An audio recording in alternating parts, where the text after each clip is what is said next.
Thank you, thank you, thank you, thank you to the Academy for this. All 6,000 members. Thank you to the other nominees. All these performances were impeccable, in my opinion. I didn't see a false note anywhere. I want to thank Jean-Marc Vallée, our director. I want to thank Jared Leto, Jennifer Garner, who I worked with daily. Today, we celebrate a man who reminds the world that success is not a destination, it's a dialogue between the soul and the journey. A man who has walked through fame, failure, love, loss, and found meaning in all of it. Happy birthday, Matthew McConaughey.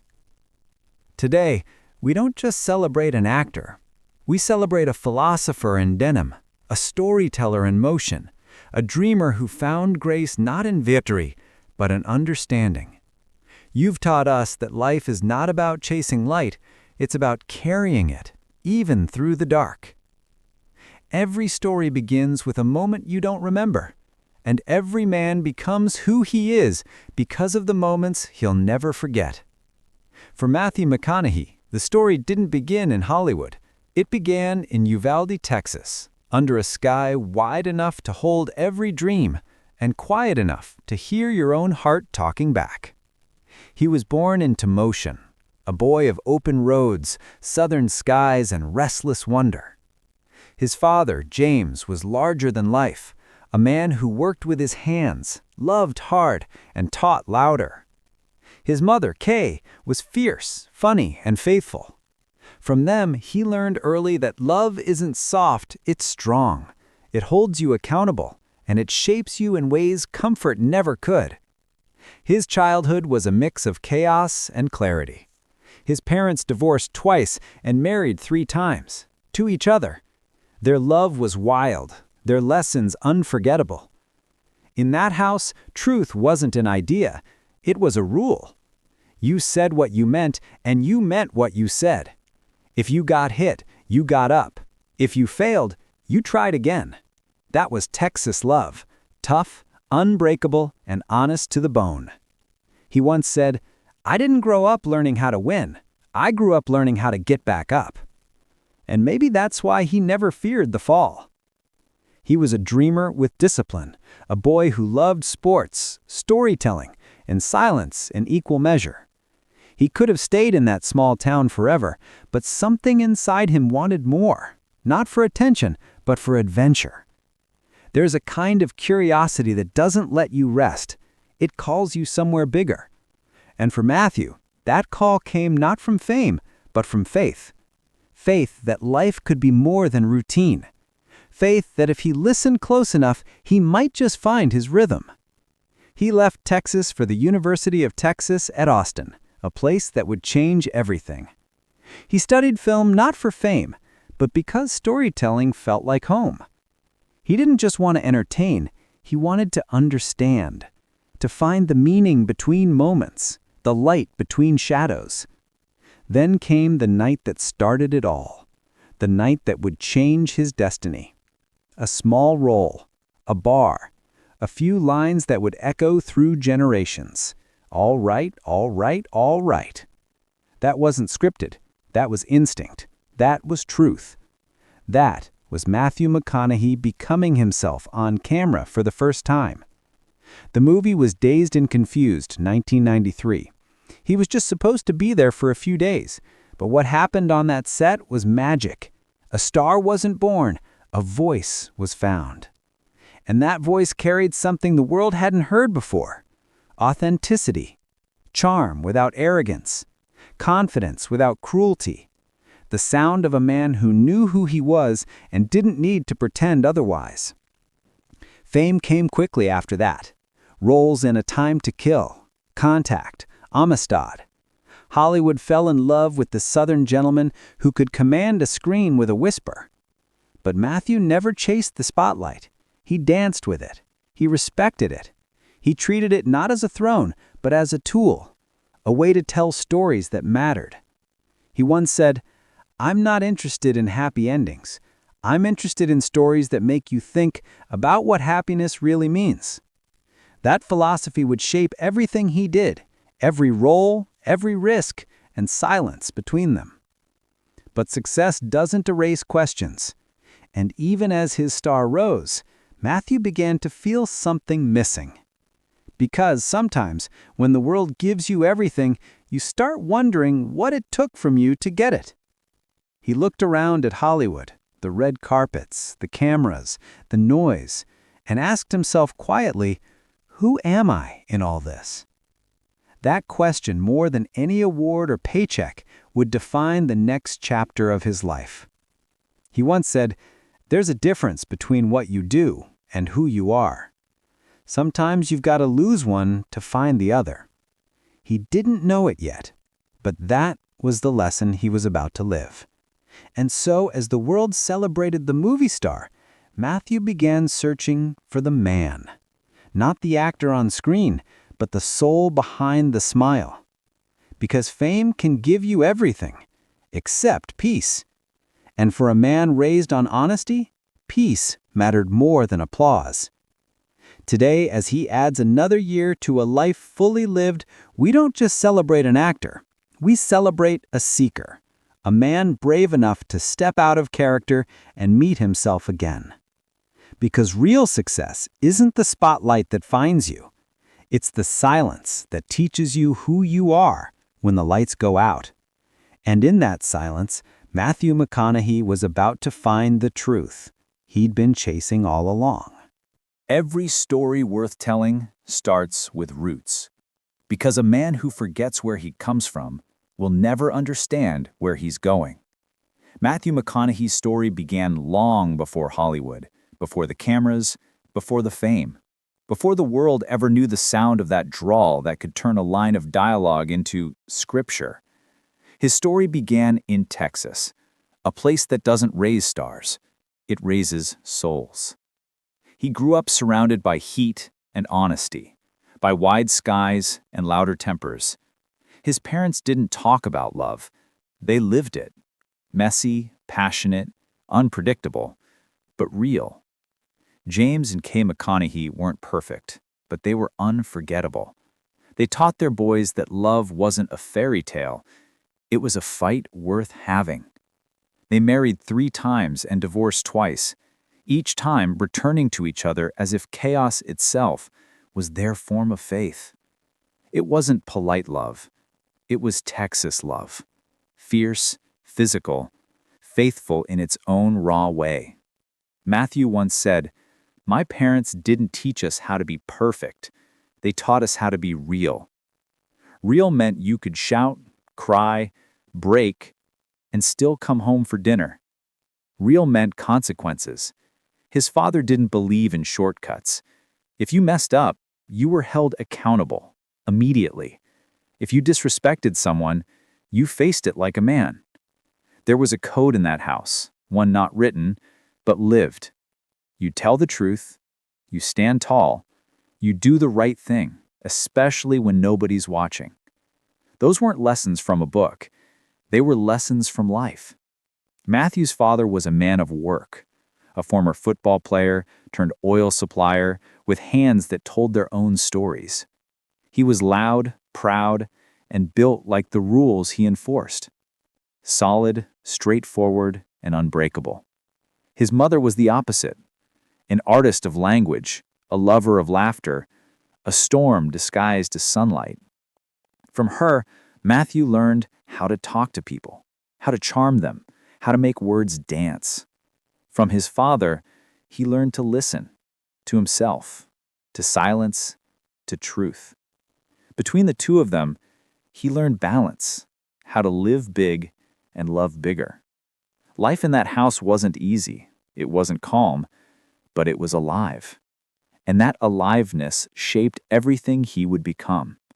He learned to work hard, to laugh louder, to forgive quickly, and to stand firm even when the world tried to push him down. That was Texas.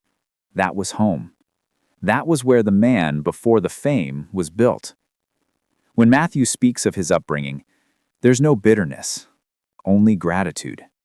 Because every scar he carries has a story behind it. Every bruise made him braver. He once said, "If you can learn to find grace in the tough stuff, then nothing in life can really take you out." That's how he saw the world, not through perfection, but through perspective. He grew up surrounded by contradictions, faith and rebellion, discipline and freedom, toughness and tenderness. Those contradictions didn't confuse him, they defined him. They gave him range, the kind of emotional depth that would later make him so captivating on screen. Because he wasn't acting, he was channeling truth.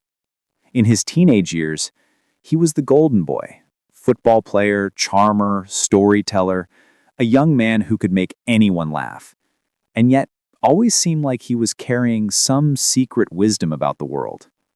That came from his father. Jim McConaughey didn't say much, but when he did, you remembered it. He taught Matthew to shake a hand like you meant it, to look people in the eye, to be the same man in every room. No masks, no pretending, just truth. That truth became Matthew's armor and his compass. Because truth, he'd learn, isn't just what you say, it's what you live. And when you grow up with truth that raw, you can't fake it, not in life, and not in front of a camera. He once recalled a moment from childhood. He and his father were arguing. Teenage pride versus paternal power. It ended with raised voices and Matthew storming off. Hours later, his dad came into his room. No words, just silence. Then, a hand on his shoulder. And that was it. That was apology and forgiveness wrapped into one gesture. Because in that family, love wasn't spoken, it was shown. That's what Texas gave him. A language beyond words. The understanding that what matters most can't be said, it must be felt. It's that same unspoken truth that makes him magnetic on screen. The reason an audience leans in when he speaks softly. Because somewhere in his stillness, you can hear that Texas heartbeat. When he left home, he carried those lessons with him like invisible luggage. They would be tested, twisted, and eventually redeemed. Because fame has a way of making you forget where you came from, but Matthew McConaughey never truly did. Even in the chaos of Hollywood, Texas never left him. It lived in his voice, in his values, in his faith, in the way he still says, "All right, all right, all right." Not as a catchphrase, but as a prayer. His roots taught him something fame never could, that the most important thing a man can be is steady. And no matter how bright the lights get, a steady man never forgets his shadow. Because the shadow isn't failure. It's proof that you've stood in the light. So before the fame, before the Oscars, before the speeches and headlines, there was just a boy from Texas, raised on truth, forged by love, and blessed by imperfection. And maybe that's the real reason the world fell in love with him. Because beneath the fame, Matthew McConaughey never stopped being real. He just learned how to shine without losing his roots. Every man has a moment when the world begins to echo his name.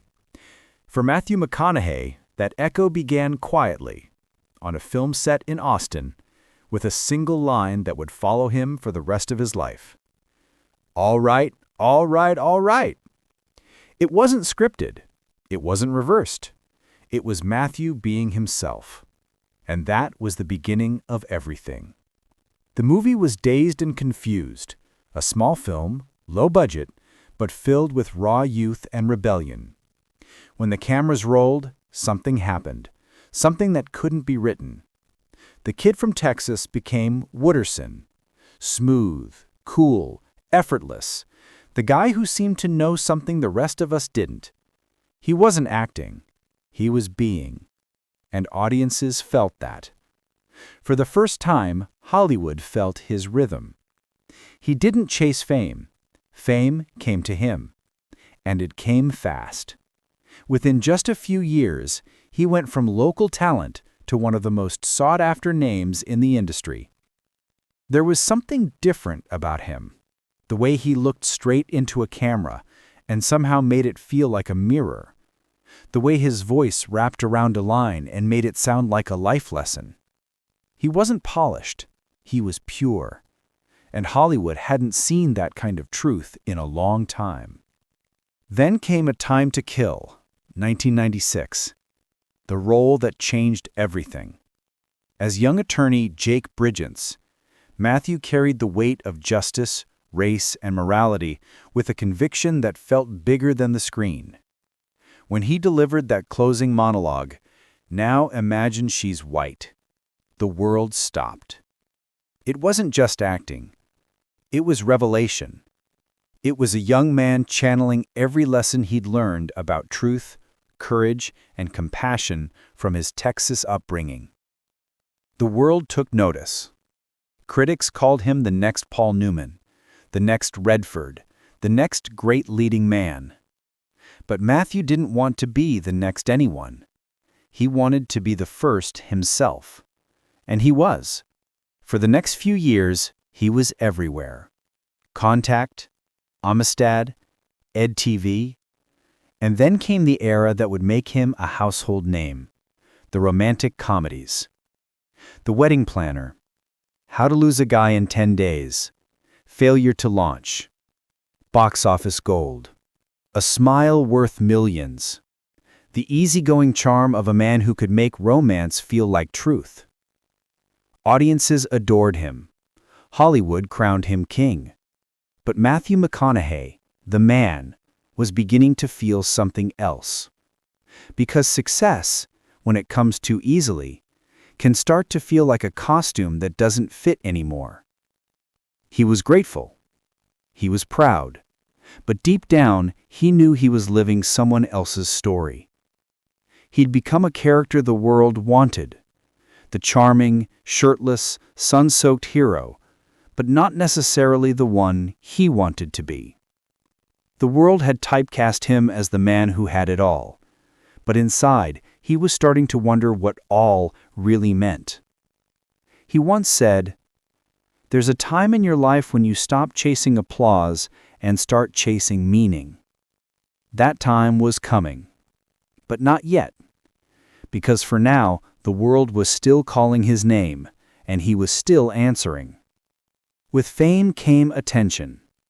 Paparazzi followed his every move. Every beach photo became a headline. Every silence became speculation.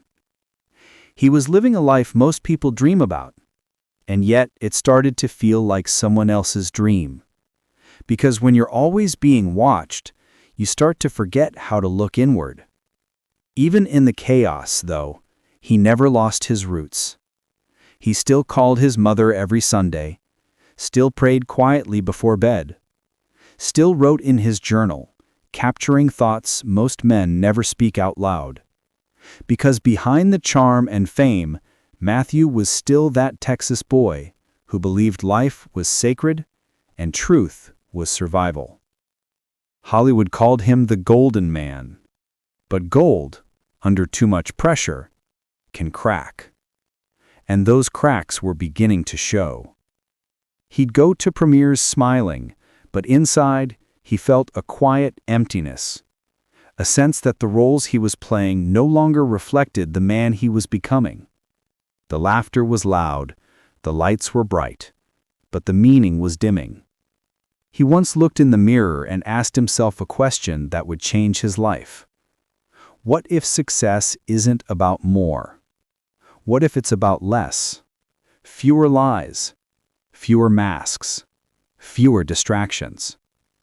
That question echoed. It became a heartbeat. And soon it would lead him to make the riskiest decision of his career. But in this moment, this golden chapter, he was still shining, still beloved, still smiling that smile that seemed to promise everything was all right. And maybe it was. Or maybe he was just learning, as every dreamer does, that even light has its weight. The spotlight had found him. Now it would test him. Because fame doesn't care about truth. Fame cares about consistency. and Matthew McConaughey was about to break every rule the system lived by. From Dazed and Confused to Dallas Buyers Club, from Texas sunsets to Hollywood billboards, he had climbed every mountain success had to offer. And now, at the top, he was staring down a question no script could answer. What happens when the dream stops being yours?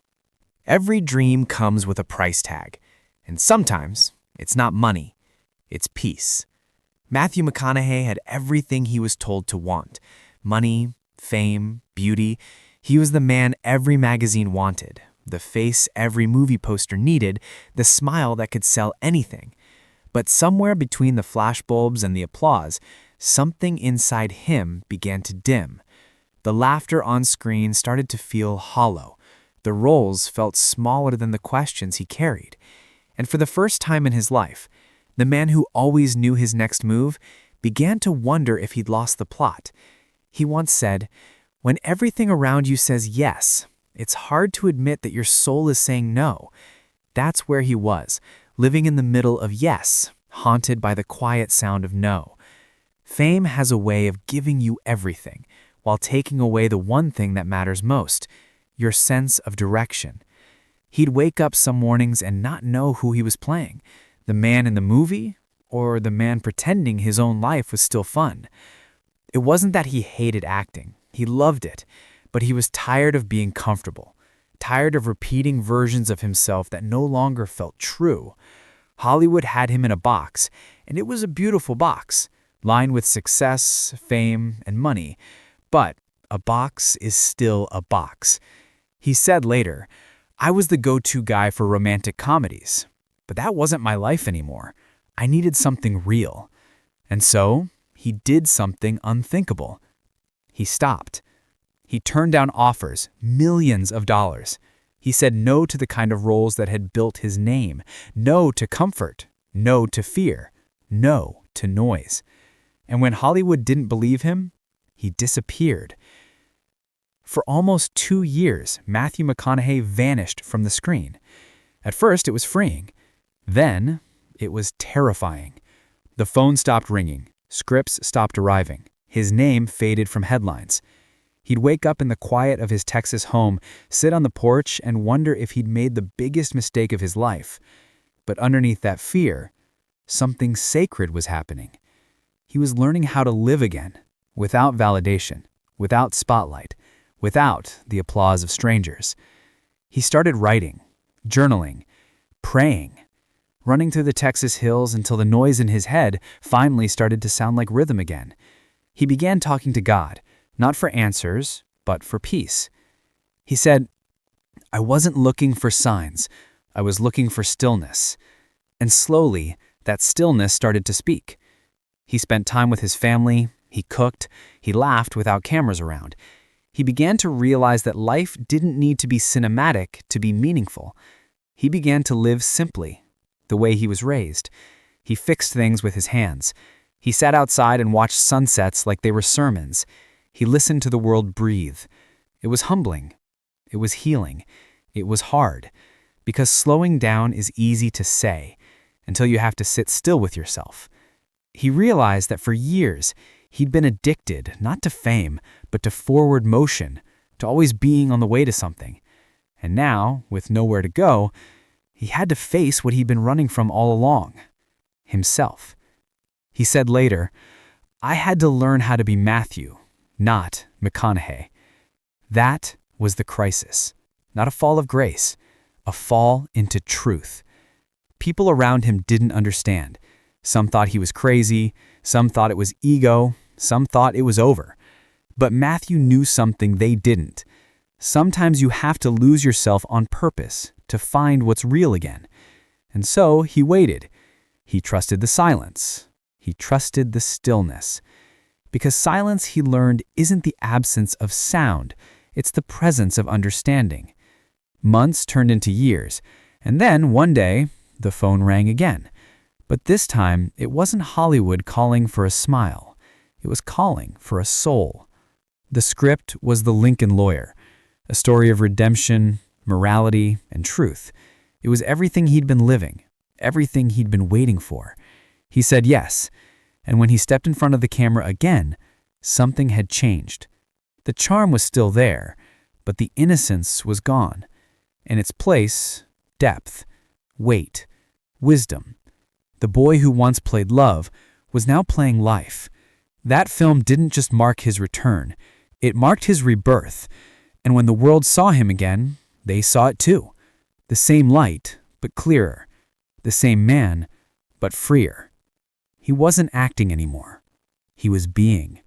He said later, "I found faith in the quiet. I found truth in saying no. I found myself in the waiting." That was his crisis of faith, not losing belief, but rediscovering it in the still places where the world can't find you. He walked away from Hollywood to find meaning, and in doing so, he found himself, and eventually, his greatest roles. Because God, it seems, does his best work when we finally stop trying to control the script.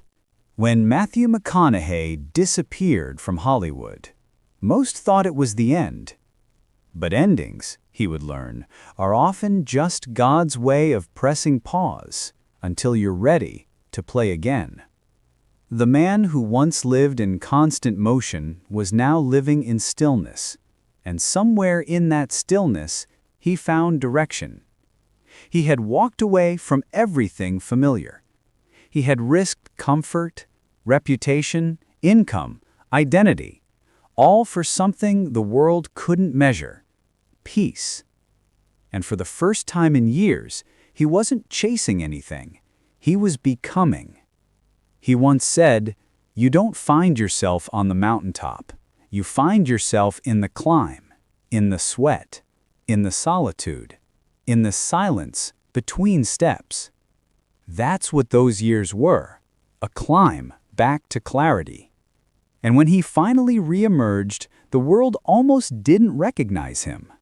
Gone was the easy charm of the romantic lead. In its place stood a man who had lived, lost, learned, and now spoke the language of depth. The comeback began quietly. No fanfare, no flash. Just a story, a film. A man who said yes to the kind of truth he had been waiting his whole life to tell. The Lincoln Lawyer, a story about a man in search of justice, but really in search of himself. When the cameras rolled, it wasn't Matthew the actor anymore. It was Matthew the witness. Every scene carried the weight of his silence, the grace of his stillness. And audiences felt it. The boyish grin was still there, but behind it, the soul of a man who had seen both heaven and hell and come back wiser. That was 2011, and from there, something extraordinary began. What Hollywood called a comeback, Matthew called a return to truth. The industry gave it a name, the McConaissance, a renaissance not just of career, but of soul. Mud, The Paperboy, Killer Joe, each one different, each one fearless. He wasn't choosing roles for fame anymore. He was choosing roles that frightened him, roles that forced him to reach inward and wrestle with the questions that had no easy answers. Because that's what art is meant to do, not to comfort, but to challenge. And then came the film that would change everything. Dallas Buyers Club. It was raw, unforgiving, true. Matthew lost over 40 pounds for the role, but what he really shed was every last trace of vanity. He wasn't performing anymore. He was revealing. Every frame felt like confession. Every look, every silence, an act of faith. He embodied Ron Woodruff not as a character, but as a mirror of every man fighting for meaning in a world that misunderstands him. When the movie premiered, the world stopped. Critics called it transcendent. Audiences called it brave. Matthew called it honest. He said, "This role didn't just change my career. It reminded me why I started. And when he stood on the Oscar stage in 2014, holding that golden statue, he didn't sound like a man who had won. He sounded like a man who had learned. His speech became legend. There are 3 things I need each day: something to look up to, something to look forward to, and someone to chase. That someone is me, 10 years from now. It wasn't arrogance, it was awareness, the understanding that life isn't about arrival, it's about becoming. That speech wasn't just gratitude, it was testimony. The story of a man who lost everything the world thought mattered and found what really did. After Dallas Buyers Club, the transformation was complete. True Detective, Interstellar, roles that demanded not just skill, but soul. He wasn't acting, he was inhabiting. He was truth, given shape and voice. Hollywood didn't make that happen, stillness did. Faith did. Time did. He had learned that real faith isn't loud. It doesn't shout from stages or screens. It whispers, softly, in the quiet choices that define who we are when no one's watching. And that's what his life became, a series of quiet, powerful choices. Choosing family over fame, faith over fear, meaning over money, stillness over spectacle. He said, "I used to chase happiness. Now I just give thanks, and the happiness finds me." That was the turning point, the moment his story stopped being about ambition and started being about awareness. He no longer needed to prove he could shine. He had learned how to glow, from the inside out. Matthew McConaughey, the actor, had become Matthew McConaughey, the philosopher. His life was no longer a performance.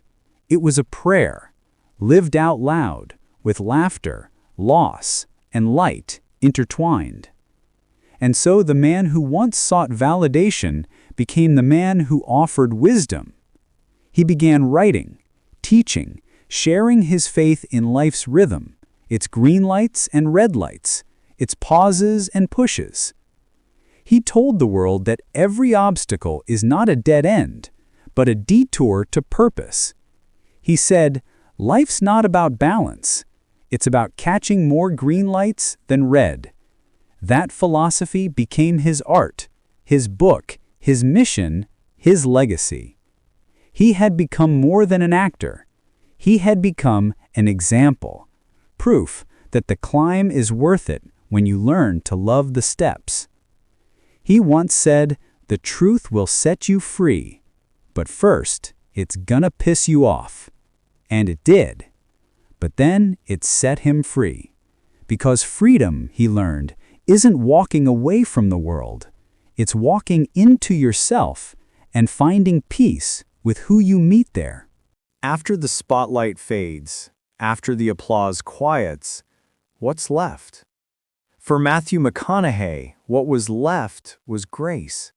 He'd chased the dream, he'd fallen from it, he'd rebuilt it, and now, standing in the middle of it all, he realized something he'd missed all along. The dream was never about fame. It was about faith.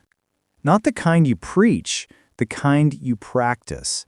In the choices you make, in the people you love, and the way you treat the moments between. He once said, "Gratitude is the best fuel we've got.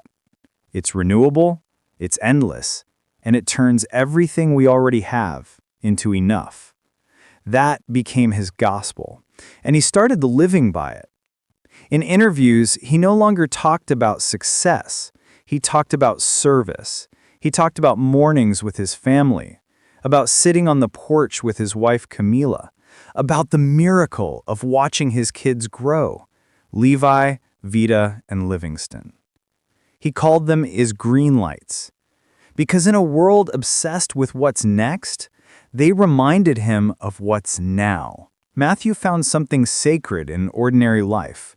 He found prayer in parenting, poetry in silence, and meaning in the mess. He said, "I used to chase moments. Now I make them." That was the shift, from seeking to shaping, from chasing to choosing. Hollywood still called, but he didn't need it anymore. He could say no without fear, because he had learned the difference between missing out and moving on. He still worked, but with purpose. Every role, every word, every frame had to mean something. It had to add light. He no longer acted to escape life. He acted to reflect it. He began to teach, not from a podium, but from presence. He mentored young artists.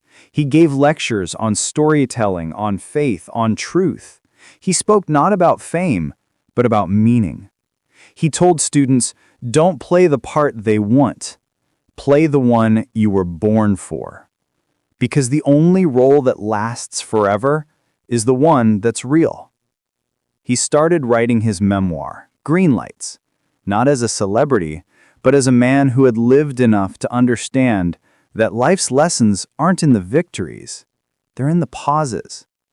He wrote about joy, about loss, about being lost and finding your way home again. The book wasn't a biography, it was a compass, a map of meaning for anyone trying to make sense of their own chaos. He said, I didn't write Greenlights to teach, I wrote it to remember. To remember where he came from, to remember who he was, to remember that the journey isn't about control, it's about trust. He began to talk about God in a way that wasn't about religion, but relationship. He said, God's not up there making deals. He's right here giving direction if you're quiet enough to listen. That was his new faith. Simple, sincere, still. He prayed not for success, but for surrender. Not for answers, but for awareness. Because peace, he learned, doesn't come from knowing. It comes from trusting. At this stage of life, Matthew's happiness looked different. It wasn't red carpets, it was red sunsets. It wasn't applause, it was laughter in the kitchen. It wasn't the next big role, it was the small, quiet ones. Father, husband, friend. He no longer measured days by what he achieved. He measured them by how fully he showed up. He once said, a man's worth isn't in how high he climbs, it's in how present he is with the ones he loves. And that presence became his art, his greatest role, not performed, but lived.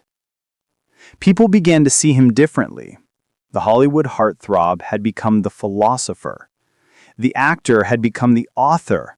The seeker had become the sage. And he didn't chase that image. He simply earned it by living honestly. He found that the more grateful he became, the less he needed. The more he gave, the more he had. And the more he slowed down, the faster the world seemed to come into focus. He said, I'm not trying to control the river anymore. I'm learning how to float. Grace and gratitude. That's where he found his balance. Grace to forgive himself for the mistakes. Gratitude to celebrate what they taught him. He didn't call them failures anymore. He called them greenlights. Moments that redirected him toward who he was meant to become. In his book, he wrote, when you realize life's not happening to you, it's happening for you, everything changes. That was his revelation. The storm had passed, the road had cleared. The man who once chased success was now walking slowly, barefoot, grateful for every mile. There's a peace that comes when you stop trying to be the hero of your story and start being the witness. That's where Matthew was now, a witness to his own grace. He didn't need to prove, he didn't need to please. He just needed to be. And being for the first time, was enough. He said, "I'm still chasing my better self. But now it's not about winning. It's about walking beside him. Because growth isn't about becoming someone else. It's about finally meeting the person you were always meant to be." He'd walked through fame, through loss, through silence, through surrender. And now he stood on the other side of it all, not with a crown, but with a compass. Grace, gratitude, God. That was enough. When the credits of life begin to roll, what do we remember? Not the trophies, not the titles, not the noise. We remember the moments that made us feel, the moments that softened us, the moments that reminded us we were here, alive, flawed, and grateful. That's what Matthew McConaughey came to understand. Because in the end, the light we carry isn't the spotlight. It's the one that glows quietly from within. He once said, "I don't want to just be remembered. I want to be understood." And maybe that's what legacy truly is. Not how many people knew your name, but how many saw your heart. Matthew McConaughey's story isn't one of fame or fortune. It's one of faith, of courage, of stillness, of choosing meaning over momentum. The man who once chased the next big thing now wakes up grateful for the small ones. The laughter at breakfast, the sound of his kids' feet on the floor, the stillness before the sunrise. He no longer measures life by what he achieves, but how deeply he appreciates it. He said, "Happiness isn't something you find, it's something you notice." That's the wisdom of a man who has stopped running from time and started walking with it. He knows now that success fades, beauty changes, fame moves on, but love, gratitude, and light remain. And that's enough. When he looks back at his journey, the chaos, the laughter, the pain, the redemption, he doesn't see mistakes. He sees maps. Every wrong turn, every delay, every detour was leading him right here. He says, "You can't connect the dots looking forward. You only can looking back. And when I do, I see God in every one of them." Matthew's legacy isn't a line on a resume. It's a rhythm, a way of living.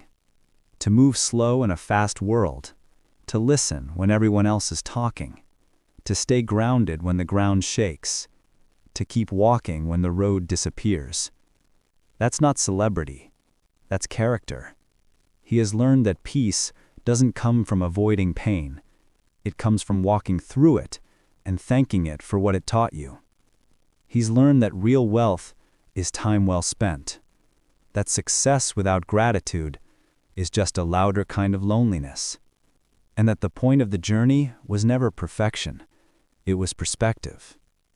He once wrote, "The art of living isn't about avoiding failure. It's about stacking enough green lights to find grace in the red ones." That's the rhythm he lives by now.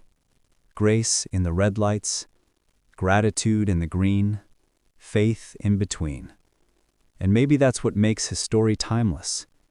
Because Matthew McConaughey isn't just a movie star. He's a mirror. A reminder that no matter who you are, no matter how bright your lights get, the real work of life is learning how to keep your soul steady. He says, "I'm not done learning. I'm not done growing. I'm not done giving thanks." And that's how he moves, one day at a time, one breath at a time, living in alignment with grace. He's no longer chasing the dream. He's living the lesson.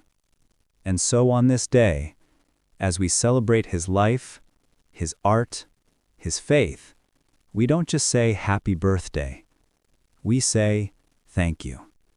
Thank you for reminding us that it's okay to pause, that it's okay to change, that it's okay to forgive yourself and start again. Thank you for teaching us that vulnerability is not weakness, it's wisdom, and that being real is rarer than being famous. Happy birthday, Matthew McConaughey. You've shown the world that light isn't about being seen. It's about seeing. You've taught us that gratitude can outshine gold, that peace can outlast applause, and that the best stories aren't told on screen. They're lived between the lines. As the sun sets on another year, you sit beneath that big Texas sky, the same one that's watched you your whole life, and you smile, because you know now that every moment was leading here. You don't chase the light anymore. You carry it. And when you finally look back one last time, you'll see the truth you've lived all along. The light was never out there. It was always in you. All right, all right, all right. Not a catchphrase, a prayer, a promise, a reminder that no matter where the road goes, the light remains.